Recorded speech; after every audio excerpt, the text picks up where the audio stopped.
Hi everyone. जैसा कि आप सबको मालूम होगा कि रिसेंटली अभी 40 न्यू वैकेंसीज आई है अलाइड सर्विसेज के ओरिएंटेड। इसमें जो है एक्साइज एंड टैक्सेशन ऑफिसर की भी है वैकेंसी और डिफरेंट अदर वैकेंसीज भी है। तो यहाँ पे जो है काफ़ी बड़ी अपॉर्चुनिटी है आप सबके लिए कि आप ग्रैब कर सकते हो इस अपॉर्चुनिटी को। एग्जाम की पॉसिबिलिटी ये बताई जा रही है कि ये एग्जाम जो है अब इलेक्शन के बाद, जो जनरल इलेक्शन होने हैं उसके बाद ही कंडक्ट होगा। लेकिन हमारी तैयारी जो है अप टू द मार्क रहनी चाहिए, बिकॉज हमने यहाँ पे डल नहीं पड़ना है कि भाई एग्जाम अभी दूर है तो स्लोली स्लोली चलते हैं। हमें जो है बिल्कुल एक्टिव रहना है और प्रीवियस ईयर जितने भी क्वेश्चन पेपर है एलाइड के उनको सॉल्व करना है, उनके बेसिस पे हमारी प्रिपरेशन होनी चाहिए। सो आज हम कंटिन्यू करने जा रहे हैं अपनी इस सीरीज को। हम आज एचपी अलाइड सर्विसेज 2019 के सेकेंड पार्ट को डील करने जा रहे हैं। इसमें हम इंडियन हिस्ट्री के रिगार्डिंग क्वेश्चंस देखेंगे कि किस प्रकार के क्वेश्चन इंडियन हिस्ट्री से पूछे गए हैं। तो चलिए स्टार्ट करते हैं। सबसे पहला क्वेश्चन है, विच one of the following act gave the Indians a share in the administration of their own country for the first time. किस एक्ट ने इंडियंस को पहली बार एडमिनिस्ट्रेशन में जो है अधिकार दिया था, शेयर दिया था, हिस्सा दिया था। तो इसमें जो है डिफरेंट एक्ट्स जो ब्रिटिश ने अपने टाइम पे लाए थे उनके रिगार्डिंग बात की गई है। Charter act 1833, charter act 1853, Indian council act 1861, Morley Minto reform 1909। तो इसमें से कौन सा एक्ट जो है ये अधिकार देता है? That is Indian council act 1861। Indian council act एक बहुत ही रिफॉर्मेटिव एक्ट था। इसमें 3 आए थे काउंसिल एक्ट। अगर बात करें 1861 है, 1892 है, इसी तरीके से जो मॉर्लेमेंटो रिफॉर्म है वो भी एक प्रकार से इंडियन काउंसिल एक्ट में ही आता है। तो यहाँ पे जो अगर आप इंडियन काउंसिल एक्ट 1861 की बात करें तो इसमें पोर्टफोलियो सिस्टम की स्टार्ट की गया, इसी तरीके से ऑर्डिनेंस सिस्टम स्टार्ट किया गया, इसी तरीके से जो West Bengal, North West Frontal Province है, आसाम है, यहाँ पे जो है एक तरीके से लेजिस्लेटिव बॉडीज को एस्टेब्लिश किया गया और जो बॉम्बे और मद्रास की पावर को छीन लिया गया था लेजिस्लेटिव पावर, उनको रिस्टोर किया गया। ऐसे बहुत सारे रिफॉर्म लाए गए। अगर आप इंडियंस की बात करें तो नॉमिनेटेड तौर पे जो महाराजा ऑफ पटियाला है, राजा ऑफ बनारस है, सर दिनकर राव है, उनको जो है इसके लिए इलेक्टेड किया गया, नॉमिनेटेड किया गया एक तरीके से जो लेजिस्लेटिव बॉडी के लिए for the first time Indians को। तो इस प्रकार के रिफॉर्म्स लाए गए थे बाय 1861। तो इसका आंसर भी यही है। क्वेश्चन नंबर 2 बोल रहा है, of the following which was the governor general only not the viceroy. अब यहाँ पे आपको पता होना चाहिए वायसराय कहां से स्टार्ट हुए। पहले गवर्नर हुआ करते थे, फिर गवर्नर जनरल बने, फिर गवर्नर जनरल ऑफ इंडिया बने, फिर वायसराय बने। अब यहाँ पे आपको पता होना चाहिए कौन कौन से वायसराय थे और कौन कौन से गवर्नर जनरल थे अपने टाइम पे। यहाँ पे ऑप्शन दिए हुए, लॉर्ड एलनब्रो, यहाँ पे Lord Mayo, Lord Northbrook and Lord Lytton. Lord Lytton काफी फेमस है। अगर बात करें यहाँ पे कि लॉर्ड कनिंग के बाद जितने भी गवर्नर जनरल है उनका नाम जो है वायसराय के नाम पे रहे हो। जब यहाँ पे ब्रिटिश रूल, जो कंपनी का रूल है वो खत्म हुआ और क्राउन का रूल स्टार्ट हुआ। तो 1858 के बाद जो क्रांति हुई थी 57 में, उसके बाद जितने भी गवर्नर जनरल है उनको वायसराय कहा जाता है। तो उससे पहले जो रहा था दैट इज लॉर्ड एलनब्रो। एलनब्रो जो है उनको गवर्नर जनरल माना जाता है, बिकॉज ये जो है अभी 1842, 46 या फिर 44 के अराउंड रहे थे हमारे गवर्नर जनरल इंडिया के उस दौरान। तो यहाँ पे इसका आंसर ए होगा।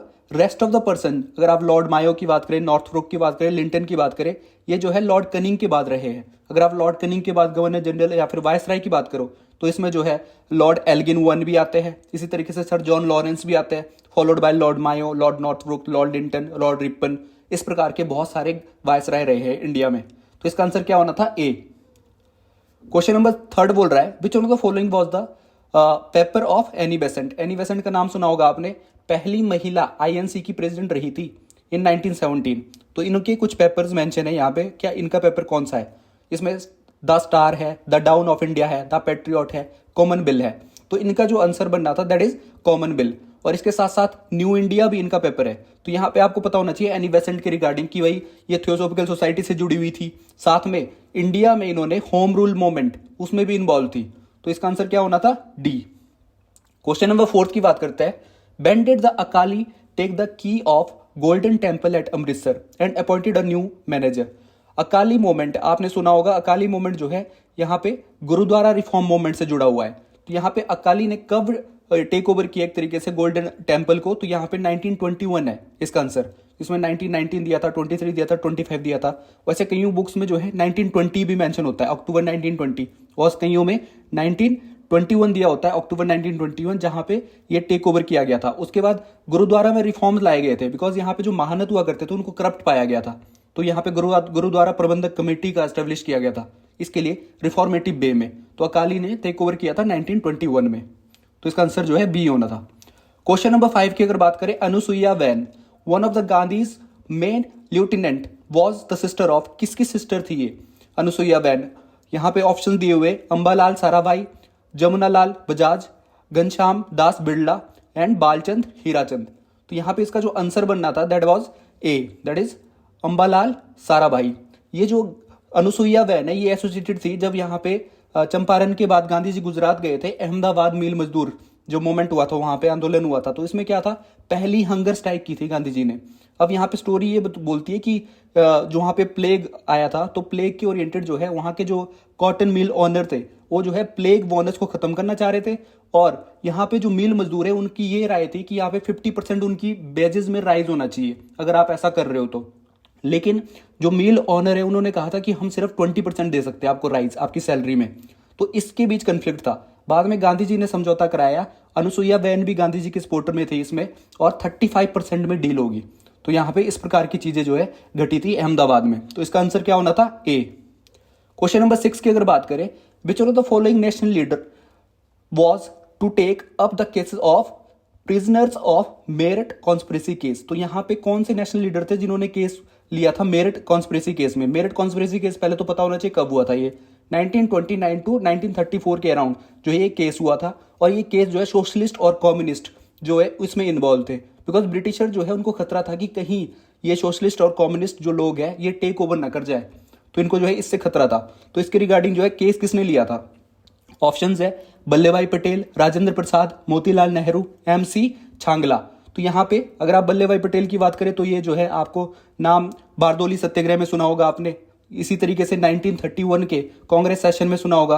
राजेंद्र प्रसाद पहले प्रेसिडेंट रहे हैं इंडिया के, मोतीलाल नेहरू नेहरू रिपोर्ट से जुड़ा हुआ नाम है, एंड MC चांगला जो है इससे जुड़ा हुआ नाम है कि वो पहले ऐसे लीडर थे, कुछ ऐसे लीडर में जाने जाते हैं कि जिन्होंने टेक ओवर किया था कौन सा केस, मेरठ कॉन्स्पिरेसी के रिगार्डिंग प्रिजनर का मुद्दा। तो इसका आंसर जो है डी होना था। क्वेश्चन नंबर 7 की बात करें, of the following who represented the untouchable in Shimla conference converted by the Lord, जो कन्वेड की थी लॉर्ड बेवेल के द्वारा इन 1946। लॉर्ड बेवेल जो है 1946-45 के अराउंड जो है इंडिया के वायसराय रहे हैं, तो इन्होंने कॉन्फ्रेंस ऑर्गेनाइज की थी शिमला में। तो इस शिमला कॉन्फ्रेंस में दलितों की तरफ से किसने रिप्रेजेंटेशन दी? तो ऑप्शंस है जगजीवन राम, ज्योतिर्वा फुले, शिवराज एंड EV रामास्वामी नायकर। नायकर साहब जो है नीचे साउथ इंडियन बेल्ट से बिलोंग करते हैं और सेल्फ रिस्पेक्ट मूवमेंट इन्होंने चलाया था। यहाँ पे ज्योतिर्वा फुले ऑब्वियसली 19th सेंचुरी से बिलोंग करते हैं, तो ऑब्वियसली इसका आंसर ये नहीं हो सकता।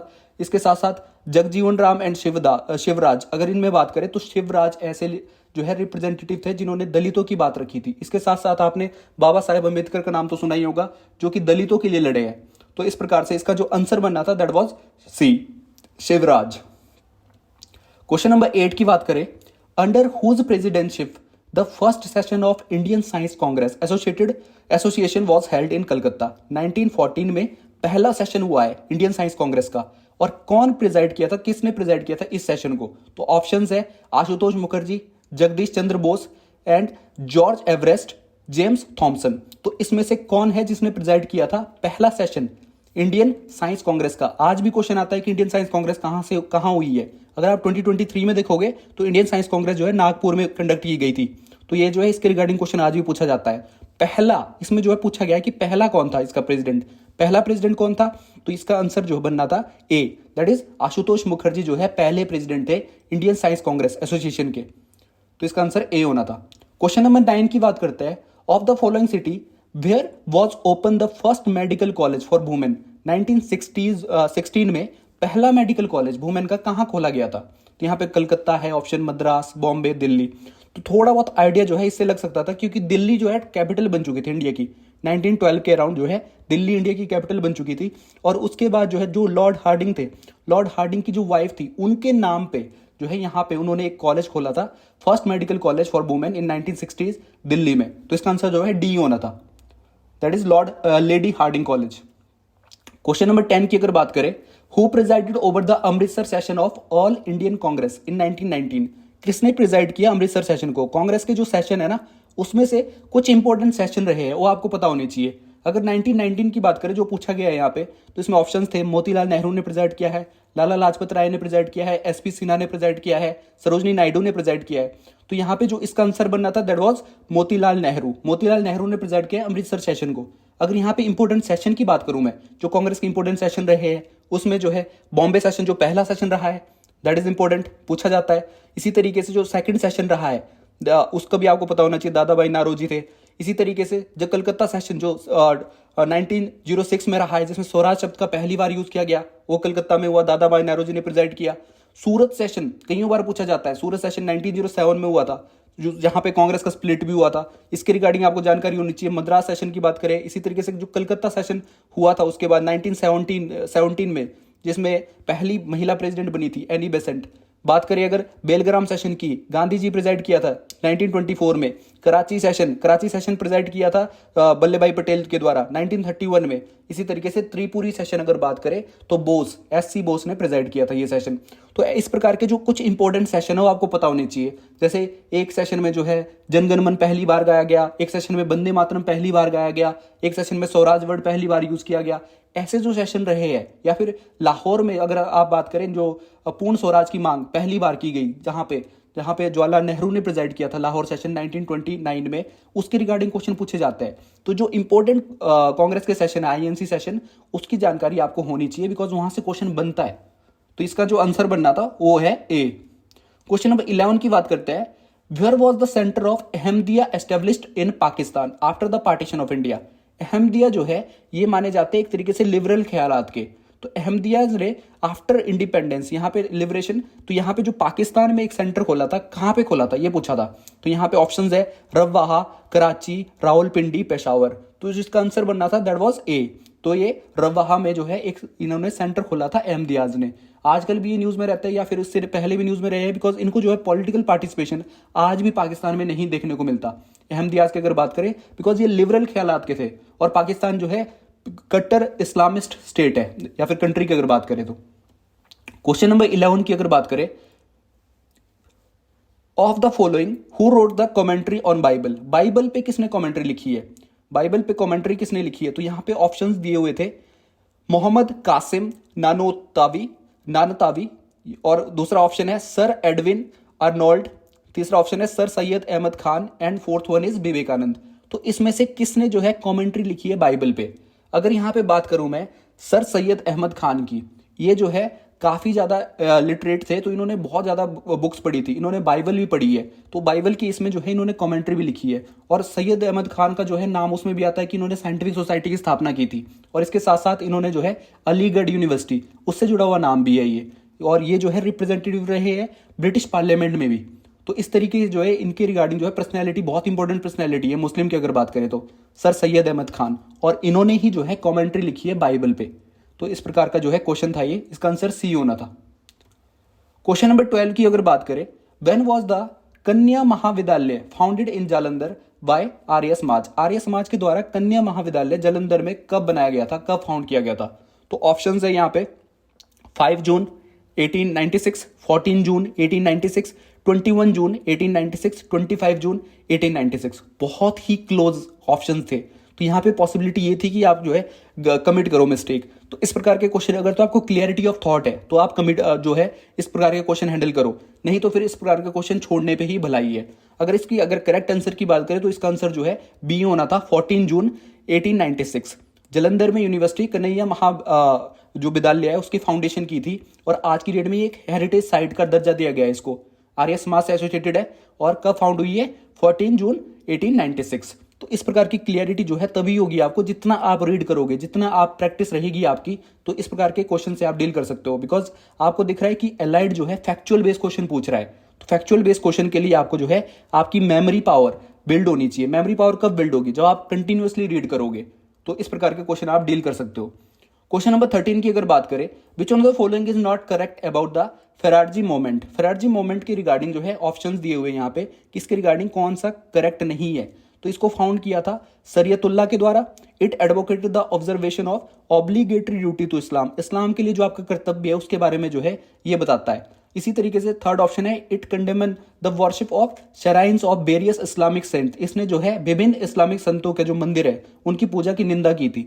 अगर आप डी की बात करें, its leader preaches in Persian and Urdu only, जहां पे भी आपको दिखे ना कहीं पे ऑप्शंस में ओनली होता है लिखा हुआ, एक्सट्रीम स्टेटमेंट होती है ये, इसकी पॉसिबिलिटी है कि ये जो स्टेटमेंट है ये गलत होगी, पॉसिबिलिटी ये रहती है कि ये स्टेटमेंट गलत होने के चांसेस ज्यादा है। तो जैसा ही इसमें भी सेम है कि यहाँ पे जो डी स्टेटमेंट है वो गलत है और पूछी भी गलत स्टेटमेंट है।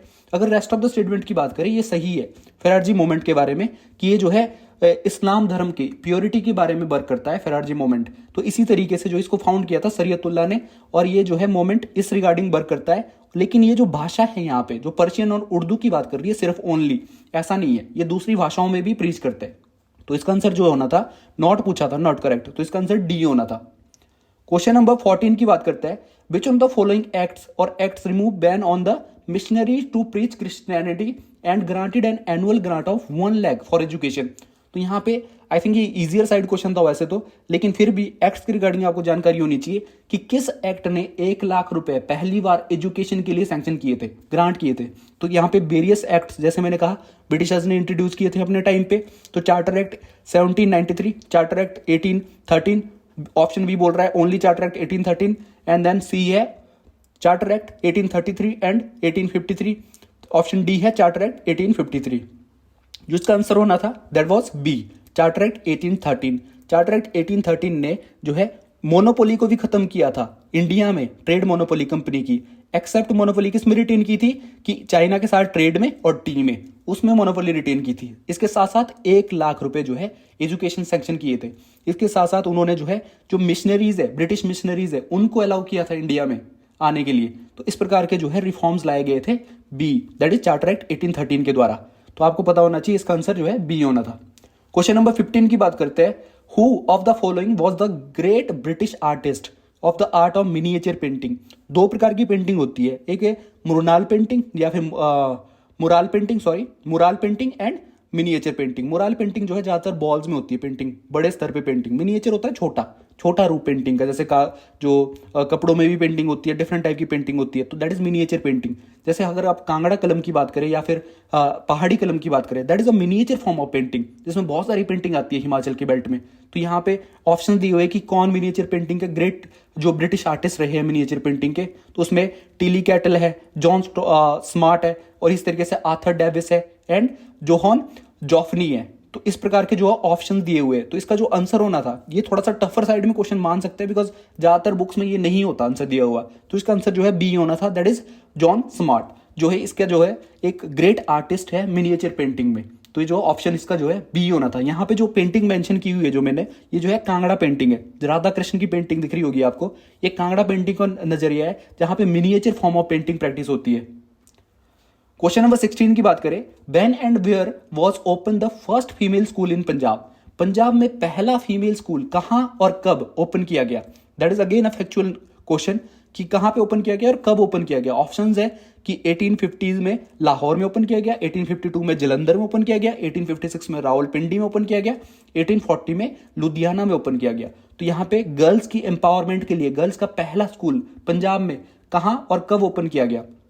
इसका जो आंसर होना था दैट वाज सी, 1856 रावलपिंडी, पाकिस्तान में आज की डेट में पहला ओपन स्कूल गर्ल्स के लिए यहां पे खोला गया। अगर यहां पे बात करें कुछ एफर्ट जो गर्ल्स एजुकेशन के रिगार्डिंग किए गए हैं, उसमें जो है बैथन स्कूल आपने सुना होगा, गर्ल्स एम्पावरमेंट के लिए रिगार्डिंग जो है वर्क किया है ईश्वरचंद विद्यासागर जी ने, ज्योतिर्वा फूले ने और उनकी पत्नी, दोनों ने जो है गर्ल्स के लिए पूना में स्कूल खोला था। तो इस प्रकार के जो रिफॉर्म लाए हैं, जो सोशल रिफॉर्मिस्ट मूवमेंट के थ्रू जो है रिफॉर्म आए हैं गर्ल्स एम्पावरमेंट के रिगार्डिंग, वो आपको पता होनी चाहिए बिकॉज इनकी पॉसिबिलिटी रहती है कि इनके रिगार्डिंग क्वेश्चन पूछा जाए, स्पेशली अगर आप गर्ल्स की बात करें, बिकॉज गर्ल एम्पावरमेंट जो है इसकी जरूरत भी है हमें, और यहाँ पे इनके रिगार्डिंग जो है गवर्नमेंट के एफर्ट्स भी रहते हैं और क्वेश्चन की पॉसिबिलिटी भी ज्यादा रहती है कि इनके रिगार्डिंग पूछे जाए।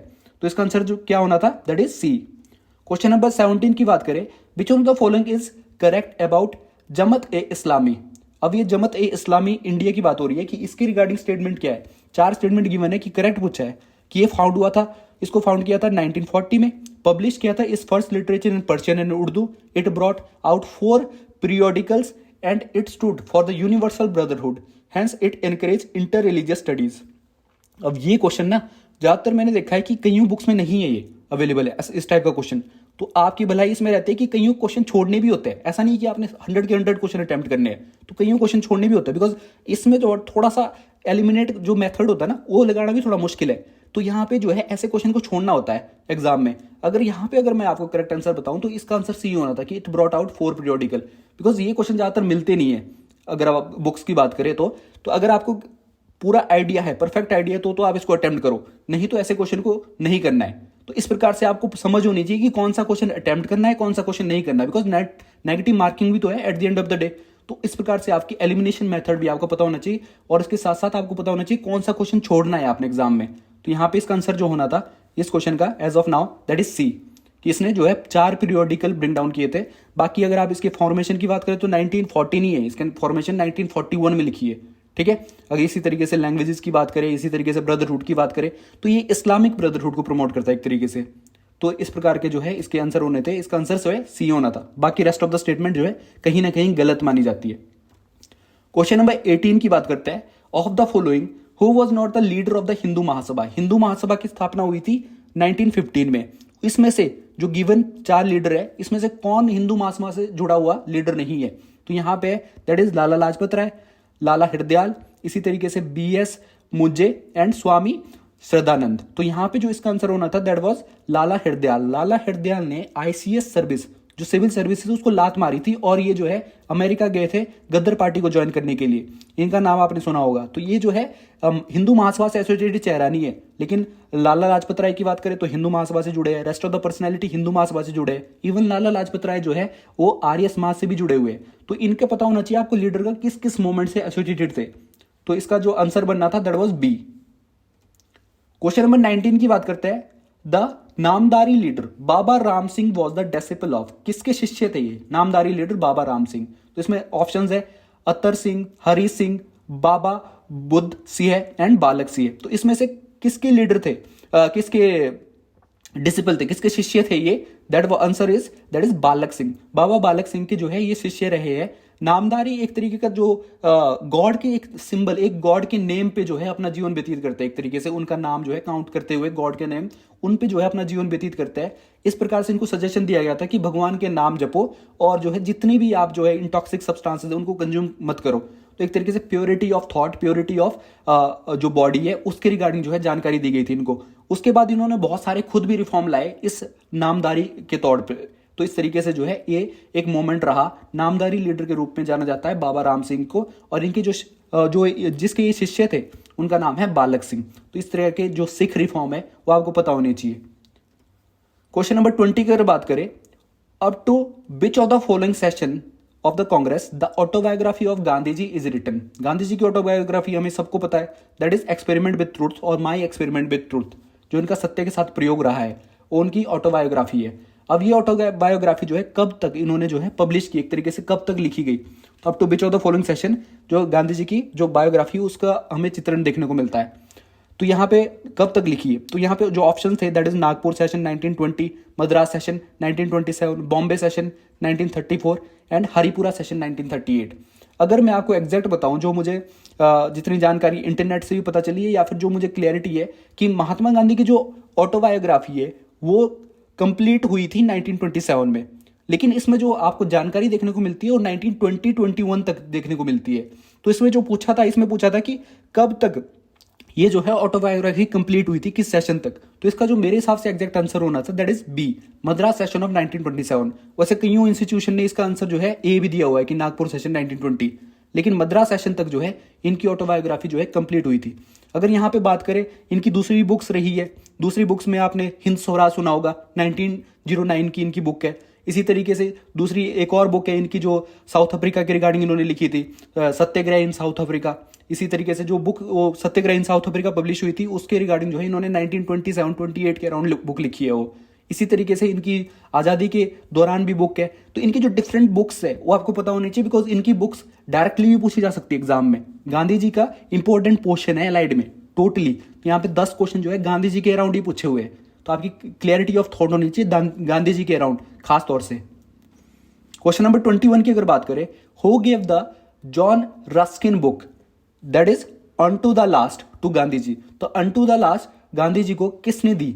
ये जो जॉन रस्किन की बुक है किसने प्रोवाइड की सबसे पहले? सबसे पहले मीन्स किसने एग्जैक्टली प्रोवाइड की, उसका नाम पूछा है यहाँ पे। तो द लेखक स्वयं जॉन रस्किन ने उनको प्रोवाइड की, या फिर जे डोक ने प्रोवाइड की, या फिर हेनरी पॉलक ने प्रोवाइड की, या फिर कलिन बीच ने प्रोवाइड की। तो इसमें से किसने जो है अनटू द लास्ट जो बुक है जॉन रस्किन की गांधी जी को प्रोवाइड की? ये बुक जो है उनके एक फ्रेंड जो कि साउथ अफ्रीका में उनके साथ जो है जो वहां पे रेसिज्म हो रहा था उसके खिलाफ लड़े थे साउथ अफ्रीका में गांधी जी के साथ, दैट वाज हेनरी पॉलक। उन्होंने ये बुक जो है गांधी जी को दी थी। अगर बात करें अनटू द लास्ट, इससे गांधी जी ने क्या सीखा? इससे गांधी जी ने सर्वोदय सीखा। उन्होंने सीखा कि सबकी भलाई में ही अपनी भलाई देखो। तो इस प्रकार की चीजें जो है गांधी जी ने इस बुक से सीखी। तो यहां पे आंसर होना था सी। क्वेश्चन नंबर 22 की बात करें तो यहां पे कॉन्स्टिट्यूशनल बेसिस पे गांधीयन प्रिंसिपल होते हैं डीपीएसपी में, उसके रिगार्डिंग क्वेश्चन है कि article 36 to 51 of Indian constitution contain DPSP. Identify the article which have scope of Gandhian principle, जहां पे गांधीयन प्रिंसिपल का स्कोप है। तो आर्टिकल्स मेंशन किए हुए आर्टिकल 37, 40, 49, इसी तरीके से बी है आर्टिकल 39, 42, 47, सी है 40, 45, 50, डी 40, 47, 48। तो गांधीयन प्रिंसिपल की अगर बात करें तो यहां पे देखो डीपीएसपी में 3 टाइप की चीजें डील होती है, एक है सोशलिस्ट प्रिंसिपल, एक है लिबरल इंटेलेक्चुअल, एक है गांधी जी। और गांधीयन प्रिंसिपल की अगर बात करें तो इसमें पंचायती राज की बात होती है, कॉटेज इंडस्ट्रीज की बात हो रही है, इसी तरीके से SC ST के राइट्स की बात हो रही है, इसी तरीके से जो काऊ के अगेंस्ट जो एनिमल के अगेंस्ट किसी प्रकार के क्राइम होता है उसको प्रोहिबिट करने की बात हो रही है, इंटॉक्सिकेटिंग सब्सटेंसेस का कंजप्शन नहीं करना है इसके रिगार्डिंग बात हो रही है, एनवायरमेंट की प्रोटेक्शन करनी है इसके रिगार्डिंग बात हो रही है। तो इसमें जो है जो आंसर होना था हमारा दैट इज डी, जहां पे पंचायती राज की बात हो रही है, एनवायरमेंट की बात हो रही है और डिफरेंट टाइप से जो एनिमल क्रुएलिटी होती है या फिर हमारे जो हेल्थ एंड हाइजीन है उसके रिगार्डिंग बात हो रही है। तो इसका आंसर डी होना था। तो आपको आर्टिकल की क्लियरिटी होनी चाहिए, जो आर्टिकल गांधी जी से डील करते हैं कि गांधी जी के क्या वैल्यूज रहे हैं, उन वैल्यूज पे हमारी पॉलिसी बननी चाहिए, इसलिए उनकी वैल्यूज के रिगार्डिंग आर्टिकल इनकलकेट इसमें जो है डाले गए हैं डीपीएसपी में। क्वेश्चन नंबर 23 की अगर बात करें, in the opinion of Gandhi ji which one of the following method is the best for the conflict resolution. ये थोड़ा सा इजी टू अंडरस्टैंड मेथड है। अब देखो गांधी जी के ओपिनियन में क्या मेथड इजी है या फिर क्या मेथड बेस्ट है कंफ्लिक्ट को, किसी प्रकार के जो मतभेद हुआ है उसको रिजॉल्व करने के लिए। यहाँ पे ऑप्शंस है suppression of conflict, non cooperation, या फिर suspension of talk, mutual dialogue and diplomacy. अगर यहाँ पे गांधी जी की बात करें तो ऑब्वियसली आपसी समझौता, जो आपसी जो संवाद है, आपसी संवाद जो है वो एक बेस्ट वे है किसी भी कंफ्लिक्ट को रिजॉल्व करने के लिए। जो इसका आंसर होना था दैट इज म्यूचुअल डायलॉग। तो आपसी जो है संवाद, आपसी आप एक दूसरे से बात करो और रिजॉल्व करो किसी भी प्रकार की समस्या। तो आज की डेट में भी इनकी इस वैल्यू का जो इनका मेथड है ये सबसे बेस्ट मेथड है किसी भी कंट्री का, चाहे आपस में कंफ्लिक्ट हो, किसी भी स्टेट का आपस में कंफ्लिक्ट हो, किसी भी इंडिविजुअल का आपस में कंफ्लिक्ट हो, तो आपस में जो है आप जो है डायलॉग करके उससे रिजॉल्व कर सकते हो उसी प्रकार का कंफ्लिक्ट, किसी भी प्रकार का कंफ्लिक्ट है। तो क्वेश्चन नंबर 24 की अगर बात करें, when was the civil disobedience movement called off finally by Gandhi ji. Civil disobedience movement आपने सुना होगा, गांधी जी ने जब सॉल्ट सत्याग्रह, जब दांडी मार्च किया था तो उसके बाद जो है उन्होंने सिविल डिसोबीडियंस मूवमेंट स्टार्ट किया था इंडिया में। उसके दौरान आपने देखा होगा कि गांधी जी ने इसको सस्पेंड किया था जब गांधी इरविन टॉक चल रही थी। उसके बाद गांधी जी जो है लंदन गए थे राउंड टेबल कॉन्फ्रेंसेस को अटेंड करने के लिए, लेकिन वहां से हताशा देखने को मिली उन्हें। जब वो निराश होकर वापस इंडिया आए लंदन से तो वहां पे उनको अरेस्ट कर दिया गया और गांधी जी ने यहाँ पे रीस्टार्ट किया सिविल डिसोबीडियंस मूवमेंट को। लेकिन यहाँ पे गवर्नर बदल चुके थे, इरविन थे पहले, उसके बाद जो है ब्लिंगडन गवर्नर वायसराय बने थे इंडिया के उस दौरान, तो उन्होंने जो है सस्पेंड कर लिया था गांधी जी को। लेकिन यहाँ पे गांधी जी ने उसके बाद जो है पूना पैक्ट आपने सुना होगा अम्बेडकर के साथ, इसी दौरान जो है इन्होंने कंटिन्यू रखा ये सिविल डिसोबीडियंस मूवमेंट, और ये सिविल डिसोबीडियंस मूवमेंट जो उन्होंने कॉल्ड ऑफ किया फाइनली इन 1934। तो इसका आंसर क्या होना था? डी। तो इस प्रकार के क्वेश्चन जो है गांधी जी के ओरिएंटेड पूछे जा रहे हैं कंटिन्यूसली एग्जाम में। क्वेश्चन नंबर 25 बोल रहा है, popularly known as Biraben, a staunch disciple of Gandhi ji was sent to Delhi to appraise the viceroy about the Congress Working Committee resolution on Quit India movement. What is her real name? क्या था उनका? What was her real name? तो यहाँ पे ऐसा बताया जा रहा है कि कांग्रेस वर्किंग कमेटी की तरफ से किसने रिप्रेजेंट किया था, कौन गया था दिल्ली वायसराय से मिलने, उनको ये बात बताने जो क्विट इंडिया मूवमेंट के रिगार्डिंग।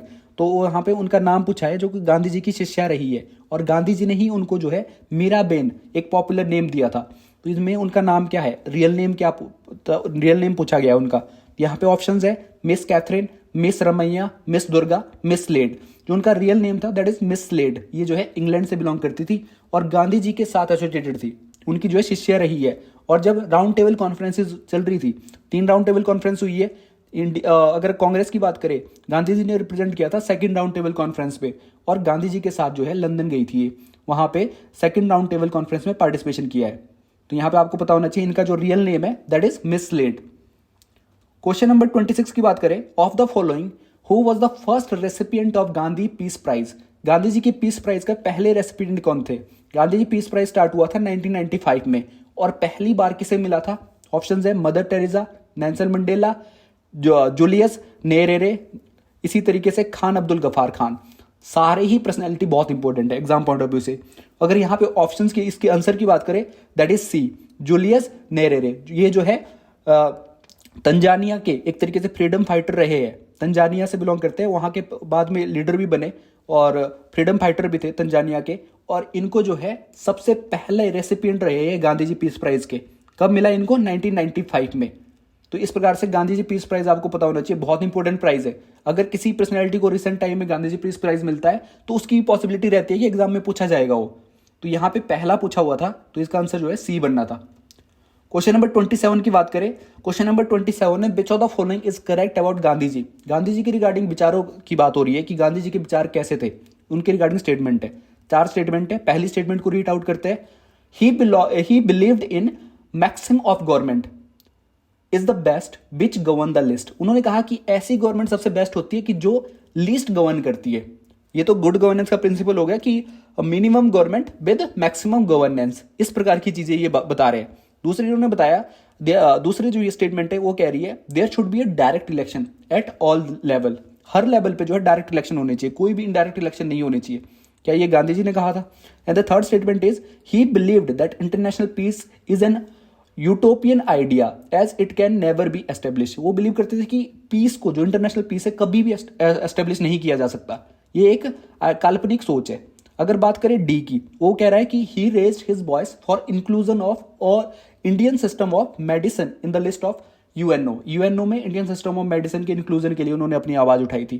तो ऑब्वियसली ये तो आंसर नहीं होना था। यूटोपियन आइडिया, ये भी आंसर की पॉसिबिलिटी नहीं थी। Direct election at all the level, ये भी जो है आंसर की पॉसिबिलिटी नहीं थी।